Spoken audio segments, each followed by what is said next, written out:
అంటే మోషేకున్నటువంటి గుణం ఏంటి తెలుసా? నోరు మూసుకుని ఉండే గుణం కాదు, ఏదో ఒకటి చేయాలి అనే గుణం. సేవకు సిద్ధపడేవాడు ఖాళీగా చేతులు కట్టుగా పిలుపు కోసం ఉన్నానండి, సిగ్గులెదరనిక.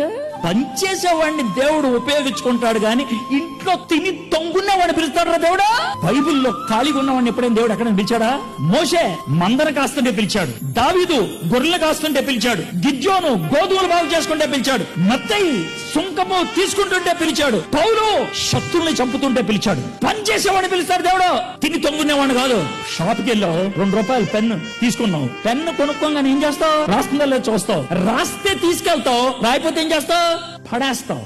రాయిని పెన్నుని తీసుకెళ్లి రాసేటట్లు చేస్తా అనే సింగినాథం దేవుడు ఏం చెప్పడం. పని చేసేది కావాలి, తిరిగేది కావాలి, కదిలేది కావాలి, పని చేయడానికి ఇష్టపడేది. మోషే కనికరం చూపించేవాడు. ఇదే మోషే గురించి దేవుడు చాలా కాలం తర్వాత ఇచ్చిన స్టేట్మెంట్ ఏం తెలుసా? మా ఇంటంతట్లో నమ్మకమైన